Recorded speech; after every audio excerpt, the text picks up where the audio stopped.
예, 자 먼저 고속도로부터 좀 가보겠습니다. 네. 이게 고속도로 1차로를 빠른 속도로 쭉 달리는 차량들을 단속한다. 이게 취지인 것 같은데 이게 원래는 규정은 있었는데 지금 집중 단속에 나선다는 거죠? 정확하게는 이제 빠른 속도로 쭉 달리는 게 아니라 예.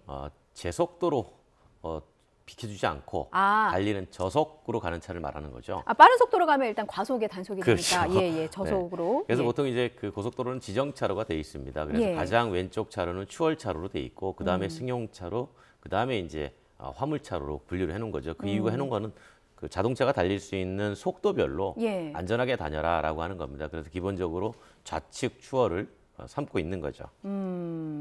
그러면 그러니까 저희 그래픽도 나오고 있습니다만 1차로가 추월차로잖아요. 네네. 그러면 추월할 때만 잠깐 들어갔다가 나가고 또 추월할 때 들어갔다 나오고 이래야 되잖아요. 그렇죠.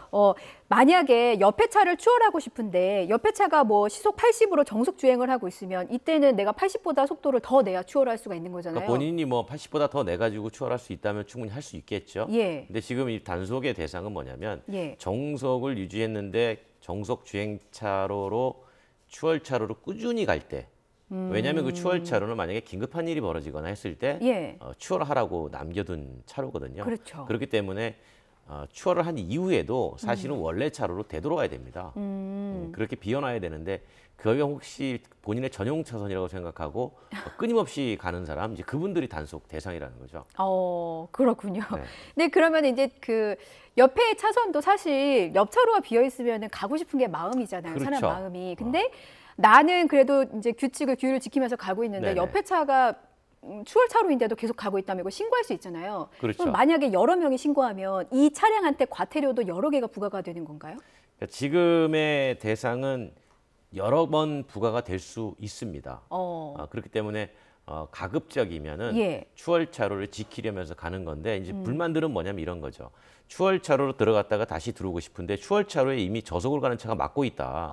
그런 경우에는 어쩔 수 없이 내가 오른쪽으로 추월할 수밖에 없지 않느냐. 예. 그랬는데 이 원인 제공자는 추월차로에서 정속 주행하는 분이거든요. 그렇죠. 그래서 이번에 단속 기준은 그 원인 제공자로 추월차로를 단속하겠다라고 하는 겁니다. 그렇군요. 교수님, 고속도로에 버스 전용 차로도 있잖아요. 네네네. 보통 이제 1차로가 버스 전용 차로인 경우가 있는데 1차로가 버스 전용 차로면은 그럼 추월 차선은 2차로가 되는 겁니까? 그렇게 되는 거죠. 버스 전용 차로가 없으면은 예. 가장 왼쪽 차로가 추월 차로가 되는 거고요. 예. 전용 차로가 있으면 그 옆에 있는 차로가 추월 차로가 되고, 그 다음에 이제 승용 차로, 그 다음에 이제 화물 차로, 이렇게 이루어지는 겁니다. 그러면은 버스 전용 차로가 1차로의 경우에는 2차로를 추월 차선으로 비워둬야 되는 거네요. 그렇죠. 그래서 보통 버스 전용 차로가 있고 추월로 지정하는 것은 한 4차로 이상으로 꽤 넓은 도로가 되는 거죠. 근데 차가 막힐 경우도 있잖아요. 네네네. 만약에 이제 그 속도 규정이 80으로 돼 있으면 80보다 속도가 떨어지면은 2차로는 비워두지 않아도 되는 겁니까? 그럴 때는 어쩔 수가 없는 거죠. 기본적으로 교통량이 많아가지고 뭐 추월차로든 주행차로든 차가 많아가지고 밀리는 건 예. 어떻게 하든 추월하기가 불가능하잖아요. 그렇죠. 이제 그런 경우에는 어쩔 수가 없는데, 이제 그런 경우에는 무엇이 문제냐면 갓길을 비워두라는 겁니다. 만약에 긴급 차로가 필요할 때는 갓길을 운행해야 되니까 예. 그런 경우는 이제 갓길에 대해서 이제 통제를 하게 되는 거죠. 그렇군요. 알겠습니다. 지금 보면은 대형 차로는 또 끝차선으로 가게 돼 있잖아요. 근데 예. 고속도로 보다 보면 보통 이제 그 고속도로를 빠져나갈 때 네네네. 이제 오른쪽에 있는 경우가 많지 않습니까? 그럴 때는 상대적으로 이제 소형차들이 오른쪽으로 빠지기가 좀 어렵지는 않을까 싶기도 한데 이런 부분에 대해서는 뭐 어떻게 운전을 하는 게 좋을까요? 그러니까 이렇게 지정 차로를 만들어 놓은 이유는 예. 그 차량의 속도에 따라 가지고 지정된 차로를 운행을 하세요라는 취지가 있는 겁니다. 그러니까 작은 차들이 속도가 상대적으로 대형 차보다 조금 빨리 낼 수가 있기 때문에 빠져나가는 데는 큰 무리가 없지 않겠느냐라고 보는 거고요. 그리고 만약에 반대로 놓고 보면 예. 오히려 화물차들이 승용차가 빨리 다니는데 끼어들어서 빠져나가기가 더 어렵겠죠. 그렇기 때문에 이제 그런 문제는 중요한 것은 아니다라고 보는 거죠. 그렇군요. 원래 있었던 규정입니다. 이제 제대로 좀 비워보자. 그렇죠. 단속을 이제 시작을 하는 거예요. 근데 한 달간은 계도 기간이 있고 7월 21일부터 집중 단속이 이어진다고 합니다. 운전하실 때 좀 주의하시면 좋을 것 같아요. 그런데 이동하는 차량들이 많잖아요. 근데 어쨌든 그 추월 차선을 위해서 차량 한 차로는 이제 비워두자 이런 취지입니다. 네네. 그런데 이렇게 하나를 비워두면 도로 순환에는 정말 도움이 되는 걸까요?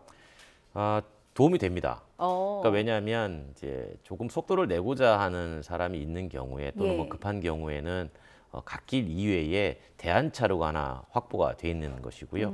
이걸 잘 지키면은 저속으로 정체가 되는 경우도 좀 막을 수 있습니다. 예를 들면 지정차로에다가 추월차로에 한 차가 앞에서 저속으로 정속 주행을 해버리면 그 후미되는 차들이 지속적으로 다 정체가 됩니다. 그래서 그런 현상들을 좀 예방할 수 있는 효과가 충분히 나오게 되죠. 그러니까 사고 난 것도 아닌데 이유 없이 차가 밀리는 경우라면 바로 그런 경우죠. 그런 경우에 가끔 앞에 보면 예. 저 언덕에서 한 승용차가 천천히 가고 있는 걸 뒤에서 볼 수 있어요. 그런 경우에 해당되는 거죠. 예, 나 혼자만 달리는 것 같은 그렇죠, 그렇죠. 차들. 마치 이제 시내에서 본인이 예. 집에 가는데 전용도로 쓰는 것처럼 혼자서 운전해 갑니다. 예, 이거 웃으면 안 되는 거죠. 웃음이라서. 예, 아무튼 이제 고속도로에서는 무엇보다 이제 옆에 차들과 같이 속도를 맞추는 게 중요할 것 같고 안전을 위해서도 추월 차량은 꼭 추월 차선은 비워두는 게 좋겠습니다.